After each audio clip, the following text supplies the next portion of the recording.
Squeeze My Bum. Hey, it's unemployed radio personality Dead Air Dennis, and you are watching The Ego's Last Stand. When I come around, got the whole thing wobbing. And we're back for another episode of The Ego's Last Stand, the Quarantine Chronicles. I'm Josh Sardam. I'm your host for this evening. Once again, Brandy is stuck doing all the crappy things she has to do right now, which includes spending time with her 4 kids. No, I'm just kidding. No, the poor girl, she's got to homeschool 4 kids, and she still has to work her job, which is 60 hours a week. She's dying. She's losing it. So all our hearts and good thoughts and prayers to her. But today, I've got a good friend of mine in comedy. This is a Louisville comedian, Brad Lanning's with me. How you doing, Brad? I'm doing well, Josh. Thanks for having me on the show, man. I appreciate it. Yeah, man. No, happy to have you. I like the fact that I'm calling up all my comedy friends and having us do something, because I mean, we're all like starving for work and starving to get on that stage and sling our bull again. And you're one of the guys I definitely got to check on, just because hey, you're a staple here in Lexington. You're a staple in Louisville, and you just got done traveling with Coco not too long ago. I mean, how you faring? I'm doing all right. I mean, we're just like everybody else, just sort of pivoting and doing what has to be done, like as it's sort of mandated to us, I guess, I mean, things have definitely changed, but, we're just still the same people, just rolling with the punches. I mean, I'm still working like in my family business. So, I mean, I'm extremely blessed to have that and not, just wholly, depending on comedy, because I mean, it's a hard way to go for everybody doing that right now, so. Oh, no, big time. Thank God, like on my side of things, my wife works from home, and as she always has, and she's a financial planner. So, I mean, of course, people still need their money looked after. So God bless her that she's got that. Right. And for us, because I mean, geez, this is just kind of crazy. What do you think our governor's doing? I think he's doing a good job. I mean, he's become kind of a celebrity, I mean, it's, I don't know. Is the shine kind of going off of the every day at 5:00 though? I feel like everyone was celebrating him so hard there for a while. And now it's like, oh, geez. Like my dad's calling him Mr. Rogers. He's like, like he comes in every day and tells us what to do. There's how to be a good neighbor. Yeah, right. There's a part of me that really appreciates and respects what he's doing, but there's another part of me going, shit, I don't have to see the first 20 minutes of this because it's just the same old, we're going to get through this together. I mean, right. Like repeat after me. Like I heard it on the radio this evening coming in from work, and it was like, yeah, I mean, it seems like, I don't know. It seems like overt brainwashing. Just like, this now's the time we say the things we say, and right. you would all say them together. And I don't know. It smells like that. It might be it. I don't know. I don't know. That's what really irks me about this whole situation is the fact that I don't know. Like, I'm not a doctor. Like, I don't know. Like, I'm not smart enough to figure this stuff out and be like, oh, all those people that have all that confidence and they're like, oh, this is just a bunch of bullshit and like all that. Like, well, I mean, God bless you for having that much confidence. I mean, like, and thinking that much. Like, but I mean, I'm just awash in ignorance. Like, I have no idea. Like, it could be incredibly dangerous out there. I mean, I hope all the people are right that are like, oh, it's just a bunch of bullshit. Do whatever you want to do. Like, I hope those people are right, but I don't want to be, standing with them in the grave. Right. No, I mean, it's, me personally, and I've said this on previous shows. I mean, I don't think it's as the show-stopping thing that everybody's making it out to be. But at the same time, I'm not a doctor. I am not educated in this, so therefore, when I go out, I do wear a mask.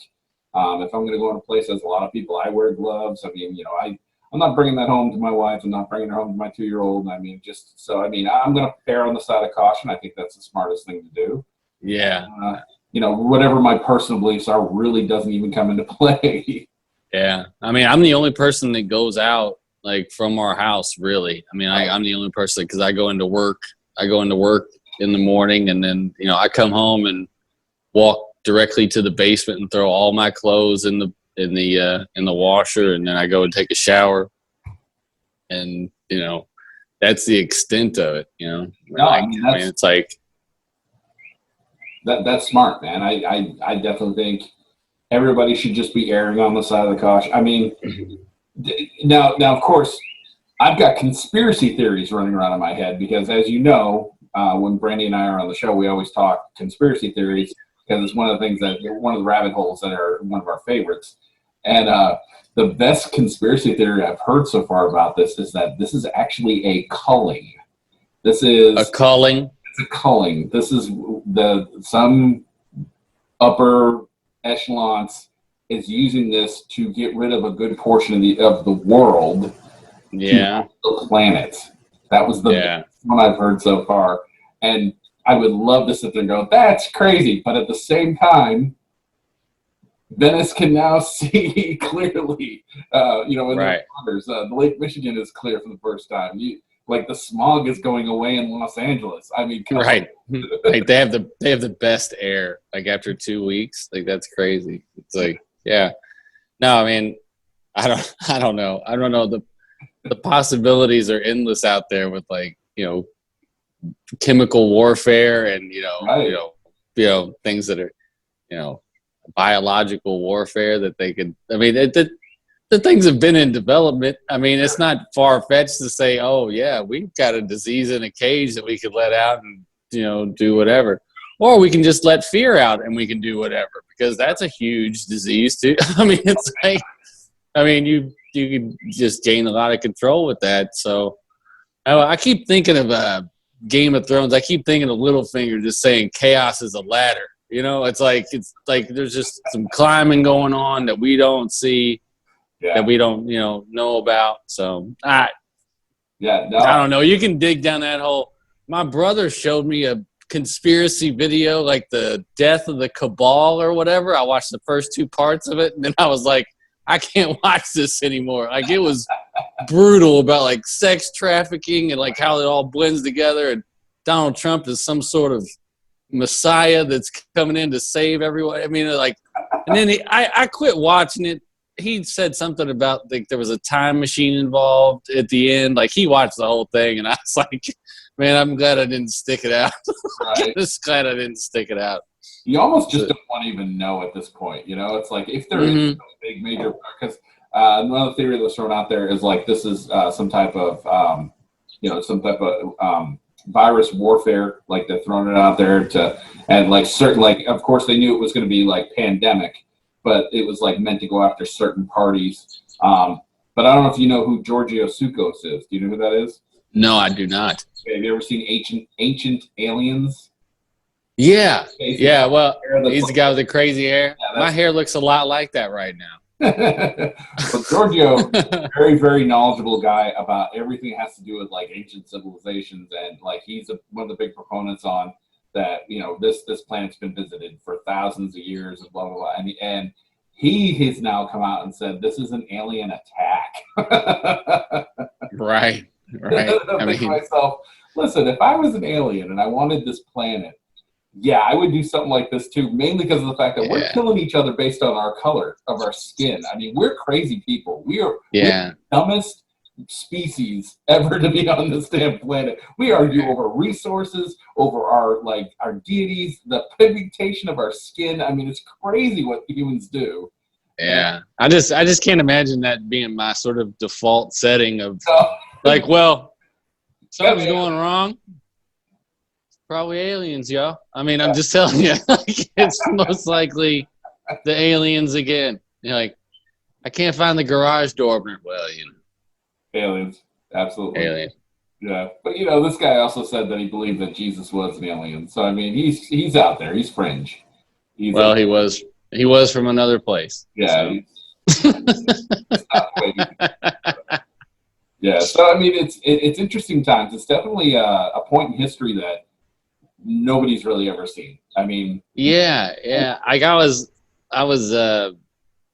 was writing the other day about it, and it's like it's just a weird time. Like when you go into a public place, and if you share a mutual look of distrust with someone, it actually breeds camaraderie.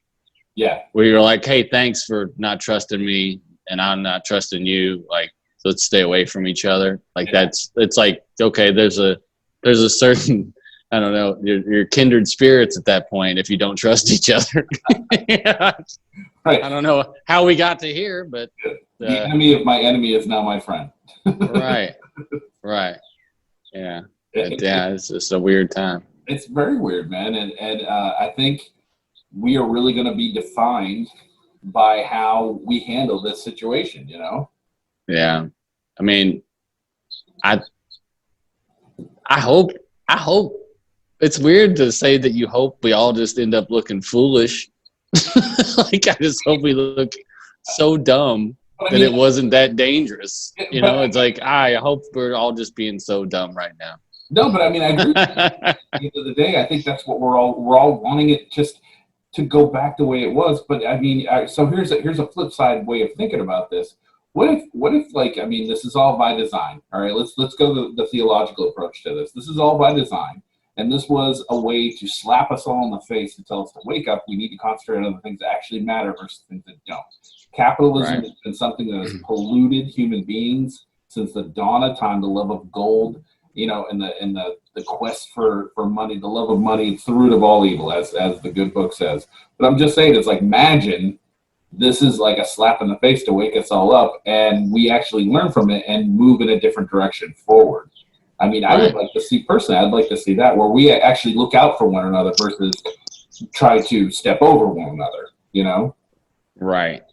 Well, I don't know. I mean, it's definitely, I think everyone's going through a reevaluation. I mean, as soon as something like this hits, you start to reevaluate things, like what really needs to happen, you know? I mean, it's like with my job, like with my day job, you know that I sell paint for a living, like for my family's paint company. Right. And it's like, as soon as like all this stuff happened, it's like, well, like being an outside salesman, you can't really do that.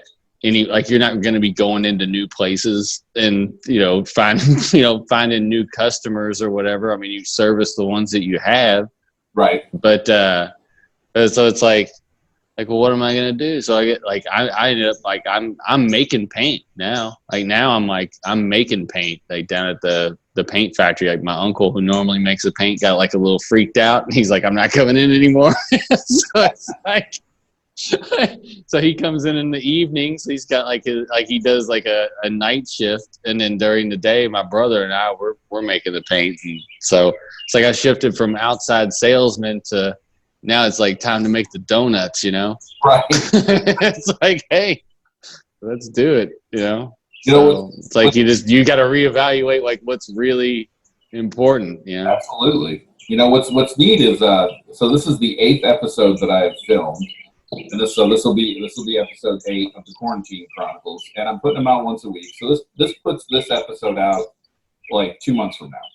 Right. Uh-huh. So in June, probably the second week in June, I think it's the date for this. I think it's June 10th. This episode will come out. It'd be interesting to see if we're any further along. Like, I hope we're at least some semblance of back to normal by June 10th. But I mean, there are some people saying that it'll be September.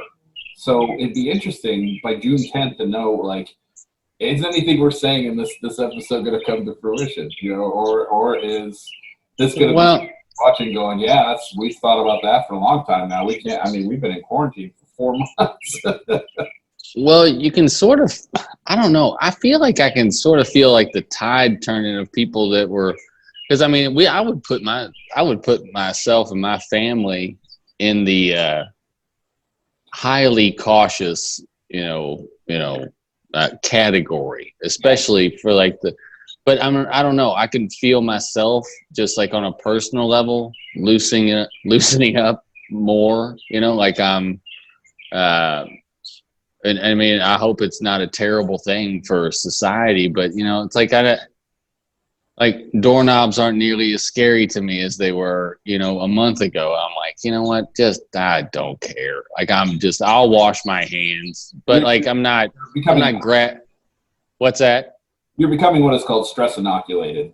I guess so. I'm just like I'm building up a tolerance to the stress. Like you know what? I gotta move on with my life and I mean, we're going through dial soap like crazy around here. So, I mean, we're all washing our hands like crazy people. But I mean, I don't know. I hope I'm overreacting. Well, I mean, I think point in fact that it's better to be safe, as I said before. But I mean, what if it comes down to the point where, I mean, if you don't have it yet, or if you're immune to it, you're probably still a carrier of it. Right, and you're hanging on to it. All of us that have quarantined ourselves, we all quarantine up, and then finally we all get released to go do whatever we want to do. We all go out, we're around each other. Now here's a whole new batch of people that are sick again. Because that herd immunity hasn't happened yet. And that's the thing that I'm worried about. I'm worried about once we get out of here and everything life goes back to normal, I mean, how many more cases are we going to see from that? And I think there's going to be a substantial amount. Because, we can go down because everybody's quarantined, but... Right. Like in other viruses, I mean, I guess when it's like wet and cold and dreary outside, like they have a tendency to flourish. And then, maybe like in the fall, like there's just a respike of what's happening, like, now. I mean, but like I said, I'm definitely no doctor. I'm just listening to what everybody's saying and trying to decipher what's bullshit, what's not. Like, I don't know. I don't know. But I mean, I don't know. And like the bullshit that flies these days, I mean, with like just living in the information age, I mean, it's substantial. I mean, you could have literally as much bullshit as you want. You could wallow in it all day. I mean, if you wanted to, from all kinds of platforms. I mean, it's like, at what point are you just like, am I being so apathetic if I just want to shut it down and watch the Vanderpump Rules with my wife at night? Like sit there and watch horrible reality series and not get any smarter on this subject that's affecting the entire planet. Like, I don't know if it's irresponsible of me. I mean, or just if I'm just trying to get to tomorrow. I don't know. But you bring up a great point, though. I mean, like we're prospectively, we're one person, and how much can really one person do in this situation? I mean, unless you're the guy that's got the finger on the cure. I mean, and there's theories out there that they've had the cure since the start of this thing, and that, again, they're just letting it cook.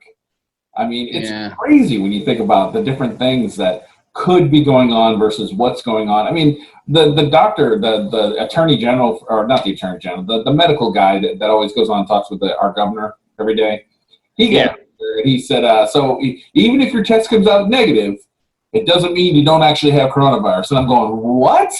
Why are you getting tested? Right. If your test doesn't actually definitively say whether or not someone has coronavirus or not, why the hell are you giving it to them? And they said it, and the governor even ended up repeating that. And it was like, well, what the fuck then, Yeah. Like, I know you think you're alive, but you're dead. Like, I am? Shit.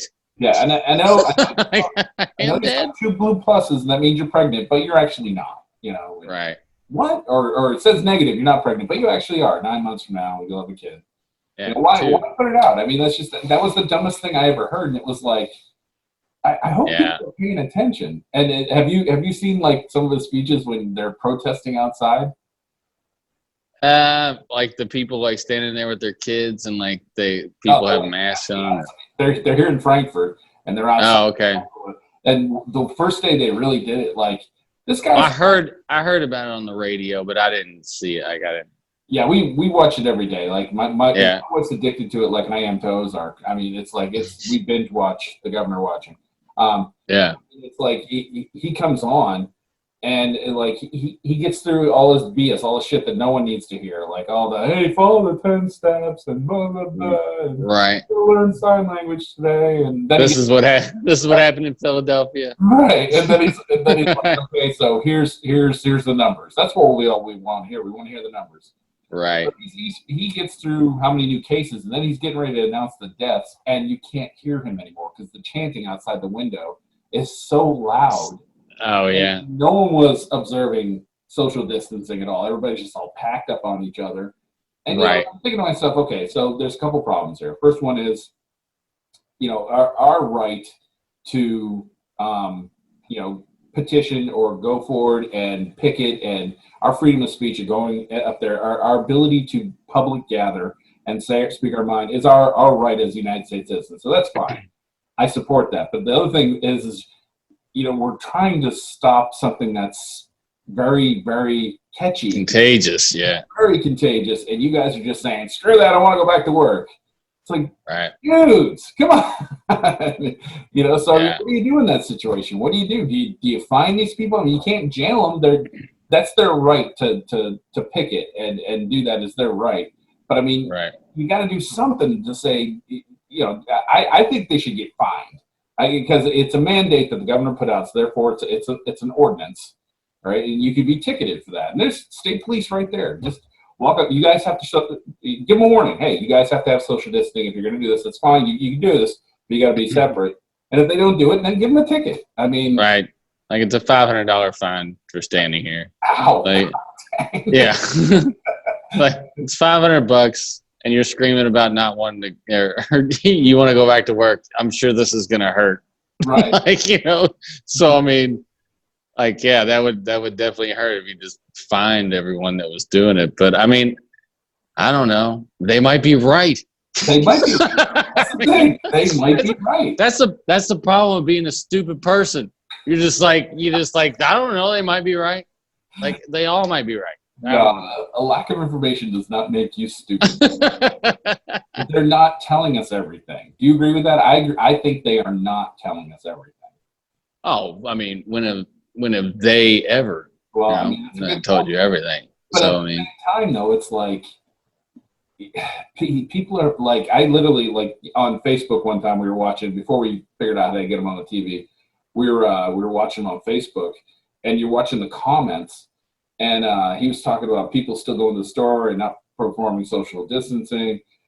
And people are saying, screw their rights. Make them do it. Make them do it. And I'm going, that's scary. That's really effing scary where you're going to just trample on people's rights, screw the laws, and you're going to physically make people obey things. And people are okay with it. That's scary to me. Yeah, when the majority is okay with it, when they're like, yeah, no, this shouldn't be happening. But yeah, I mean, it's a tricky situation for freedom, that's for sure. Absolutely. I mean, either we have a free country or we don't.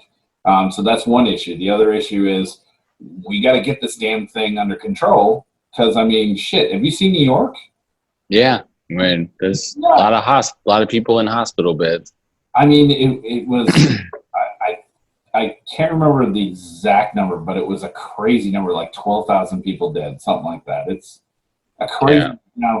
Now, in the United States as a whole, every year, the regular flu, the influenza, kills 12,000 people a year. Every year, right? That's the whole United States. We're talking about one state in a 3-month period. Yeah. I mean, I tell you, like, well, I mean, you get people like clustered that close together just like in a city. I mean, just naturally.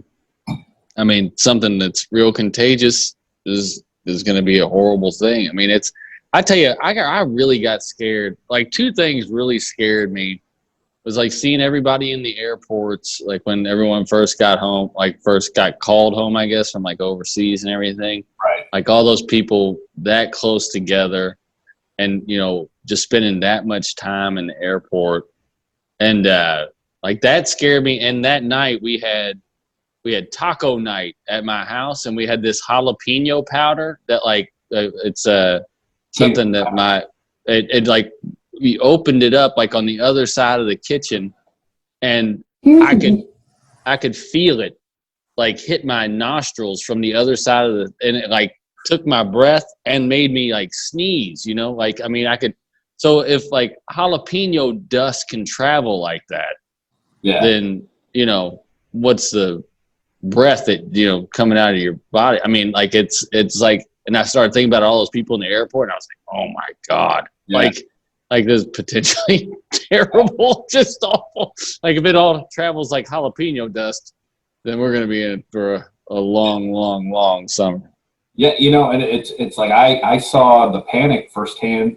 This is like a week into us being officially quarantined, you know, and everybody's afraid to go outside or afraid to, you know, go into town for whatever. And I had to go get us some food because we were down for a lot of stuff. And you know, I went into Kroger and you know, nothing is on the shelves. Like every staple you can think of is gone. Like nothing. Yeah. And I go back towards the meat section. I was just going to try and grab some hamburger, and there was like 2 things of hamburger left, and I grabbed one off, and I'm walking away, and a guy was behind me, and he grabbed the other one, and I'm walking away, and I hear this other guy go, "Hey, that's mine." And I was like, well, I turned around thinking he was talking to me. He wasn't talking to me. He was talking to the guy behind me. And these 2 guys literally faced off and were getting ready to fight over the hamburger. And literally, I had to step in. I stepped in. I was like, guys, this is not a good idea. Listen, no, we're not doing this. You know, right. I said to the other guy, fuck you, asshole, and walked away. And I was like, Jesus. I mean, I'm going to the register. You know, I saw 2 ladies arguing over some napkins and another thing. But, I mean, I'm going to the register, and there's these 2 old ladies, and they're one behind the other. And this lady was, like, pulling her stuff up on the conveyor belt. And the old lady says, that's my can of soup. And she was like, no, ma'am, that's mine. And they started arguing over a can of soup, Brad. A can of soup. I mean, people were straight up panicking. Yeah. And that's the fear that gets people in the heart. And it's honestly, we can't do that to ourselves. We have to. No. I mean, it's an unprecedented time. That's for sure. I mean, as far as, you know, being scared of something that can kill potentially so many people. And, you know, I don't know if those situations where people were fighting in the grocery store, whether like it's just a fear of having to go without, which is something that Americans just in general, just, you know what, the Great Depression, or, you know, maybe like World War II, like when we had to, you know, ration. And I mean, but I mean, I don't know. I'm pretty well rotten to the core. I know that. I mean, I get a lot of what I want in this world. So it's like, you know, it's a tough thing to face Americans with, is saying that they're going to have to go without something maybe that they usually want, or, you know, and maybe, I mean, again, maybe this is by design. This is something that we have to like come to terms with, that just, you know, we've been a spoiled brat on the world stage for a long time. And, you know, as far as empires go, we're pretty old for an empire, and, you know, things are good. They always fall and they always change. And I think we're the only one left of, you know, of as far as empires are concerned, that's continually been around. So I mean, you never know how that thing's going. And, you know, one thing you had started. And the scariest thing is that they all fall because their money turns to shit. Right. True. And that's 100% of the time. It's not like another reason. There's no other reason. Right. It's like, oh well, your currency has 0 value. Like, people stop working for you. That's right. That's what everything. So, one thing you had mentioned before we started recording is something that we definitely should talk about. You had made a statement like, you know, what's going to be like for us as comics, you know, when this thing goes forward. And, you know, I've batted this around a couple times on a couple episodes, and I'll tell you where we're at so far. One school of thought is that, people are going to be afraid to come out to a venue because, you know, you're going to be crammed together. I mean, just look at Comedy Out Broadway. It's very well known for people to be, you know, horseshoed in there, and, you know, we stack them butts to nuts in every seat, and that's just the way it is, because, I mean, there's a science behind this. Yeah. It turns the crowd into a unit, like when they're Right. So it makes laughter bigger and every blah, blah, blah. Right. Then there's the Greg Morton school of thought. Say, Greg came up with something that I hadn't even thought of, and this is something that should make you feel good. Greg said, by the time this thing is over, people are going to be so sick and tired of watching shit on a damn television that they can't wait to go out to a live venue. We get an all clear. I tend to think that we're going to see bigger numbers than we've ever seen. I mean, you've performed at the Caravan quite a few times, and you know their crowds, like a Thursday crowd, hasn't been big in a long time. Friday, Saturday crowds, they fluctuate. I'm willing to bet when this thing clears, I mean, we're going to see packed houses because people just are going to want to get the hell out, be social, get to one of these things and see some of the shit they've been watching on. And I think it's our responsibility as comics to just say, hey, guys, this thing's getting ready to end. We're going to be here, here, and here. Come on out. Celebrate. Yeah. We're not in quarantine anymore. Come have a laugh, and I think we're going to see big crowds. Well, I think that's a very positive outlook. But, I mean, I also, like, just to play the devil's advocate, I mean, it's not going to – I just feel like that there's going to be just residual fear. Like it's not going to be like Victory in Europe Day or Victory in Japan Day where everyone runs out in the streets and you're kissing the pretty girl in your Navy hat. Like it's not going to be like that. Like it's still going to be in the news. It's still going to be people getting sick and at least like and people dying and being like their deaths being attributed to this thing. So it's not going to be like just like a guillotine, like cutting the head off and it's like, oh, it's over. Like I think there's still going to be a lot of residual fear out there. And I think it's probably more realistically going to be a trickle back. Like I've thought about that too. And I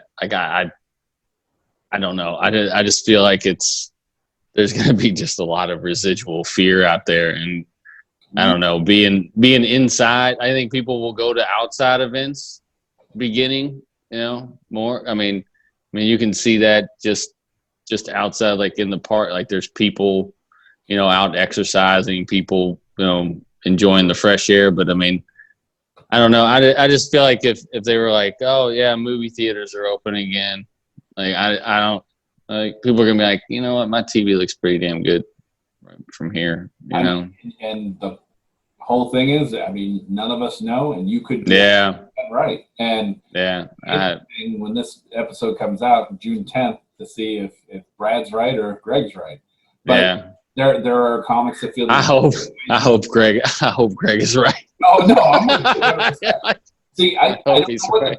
And I my positive side of me, I'm worried about our industry side of me says that you're right. But the side of me that says, man, let's hope for the best. I'm hoping Greg's right. Because and who I'm hoping most that like I'm hoping Greg is right mostly for guys like Greg.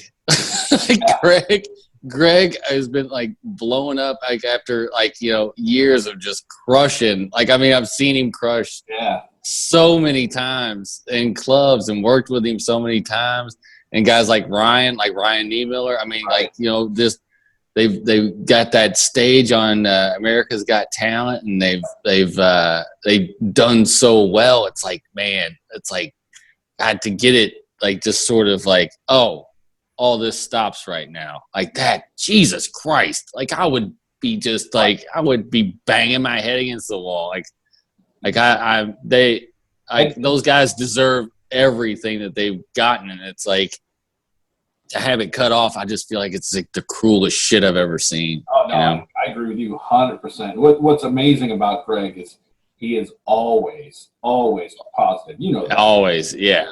Always. Like it's a pain in the ass to get him to talk about himself because he doesn't want it to be about him ever. I mean, anytime I interview him, if I have 20 questions I want to ask him, I might get through 5 because he's asked me 15 questions about me. And it's like he's just such a good man, a nice man.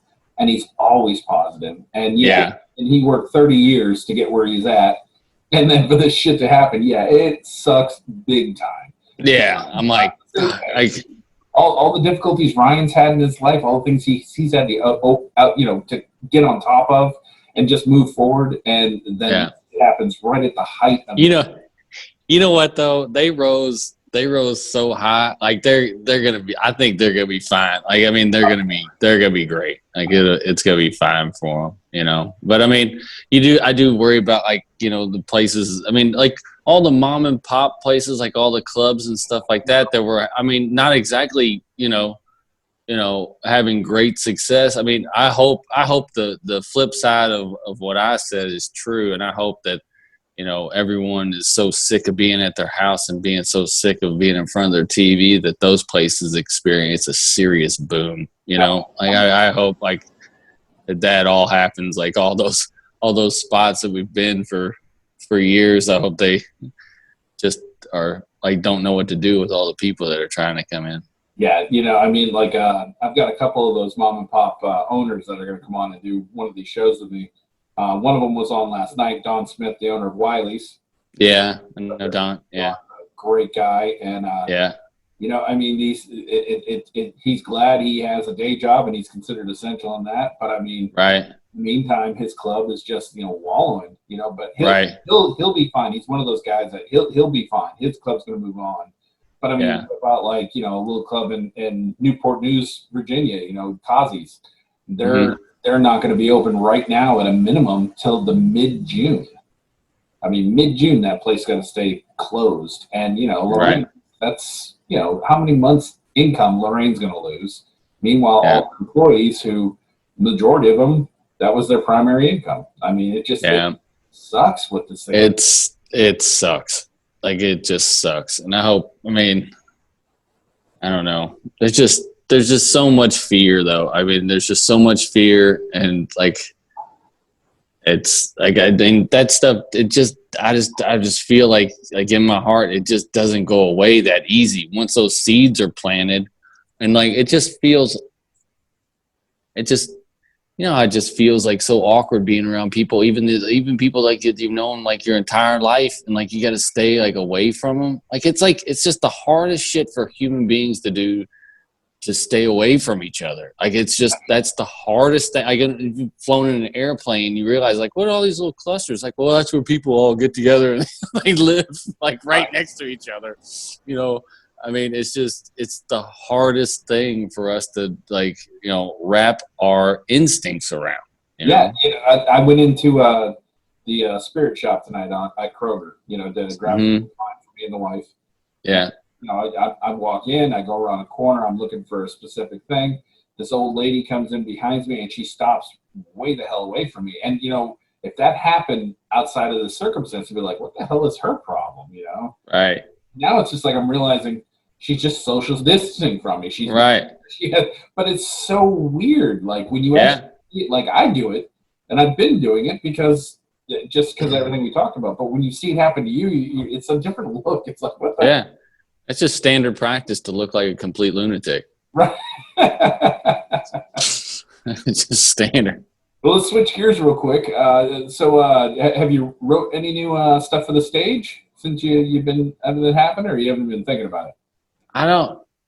I've been writing, but I don't know if necessarily it's for the stage. I mean, usually that's what happens. So, I mean, I just write and then I go back and look at it and try to, like see what sort of funny angles I, can exaggerate on, I guess, like so I just sort of write and then go back and look at it and see what I can draw from it. But to be honest, my schedule has changed. I used to write like in the morning a lot, and I'm not used to actually working hard.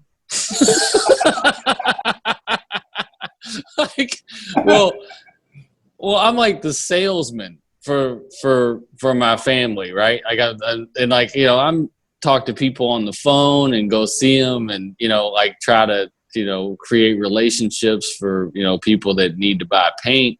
And it's like when that's sort of like fingers of the business, and it's like when you got to go into the heartbeat of the place and actually do, the work, like it's been kicking my ass, to tell you the truth. Like I've been so tired. When I wake up in the morning, like I haven't been writing much in the morning. Like sometimes I'll write at night now, a little bit and more than I used to, but I used to write in the morning a lot. And right now I'm just not writing much in the morning. Like Saturday and Sunday morning, I wrote both mornings, but like during the weekdays, it's not really happening that often. So I'll go back and see. I'll go back and see, and we'll see if we can draw anything funny out of it. That's pretty awesome. Yeah.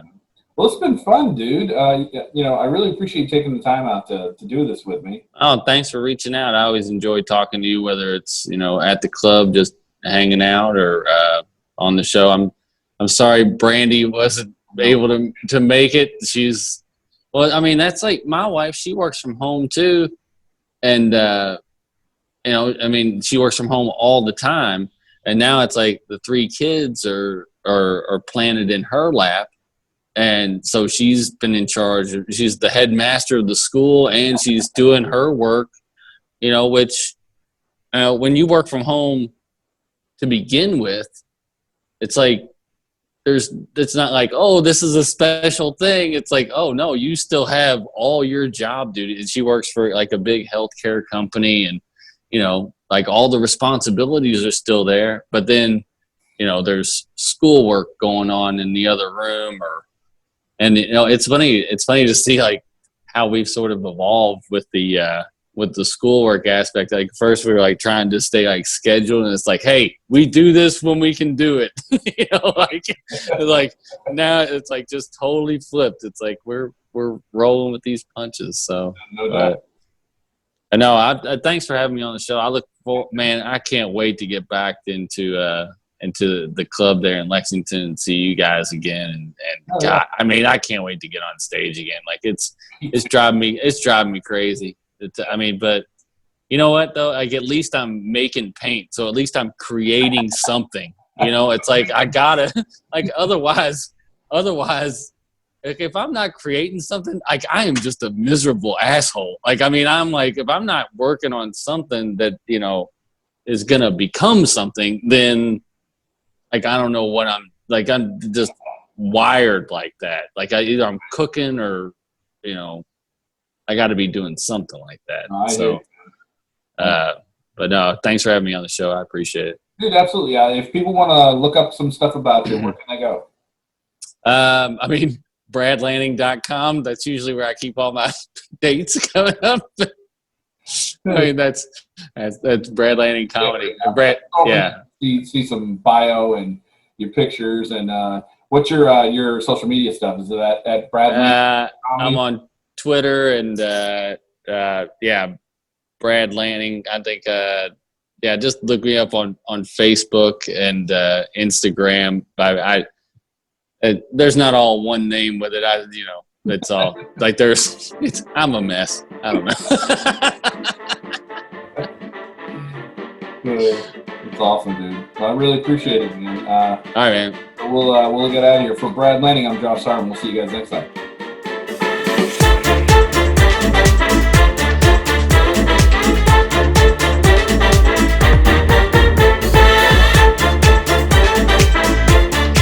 Hey guys, I hope you liked the video, and if you like the show, make sure you throw a like down there somewhere. There should be a like, and there's a subscribe button over here. And hit the bell. Yeah, ring the bell, and check us out, man. Stay in touch with us. We're always putting out videos every week, and it should be a lot of fun, right? Write us a letter. Right as rain, right as the mail. Thanks, guys.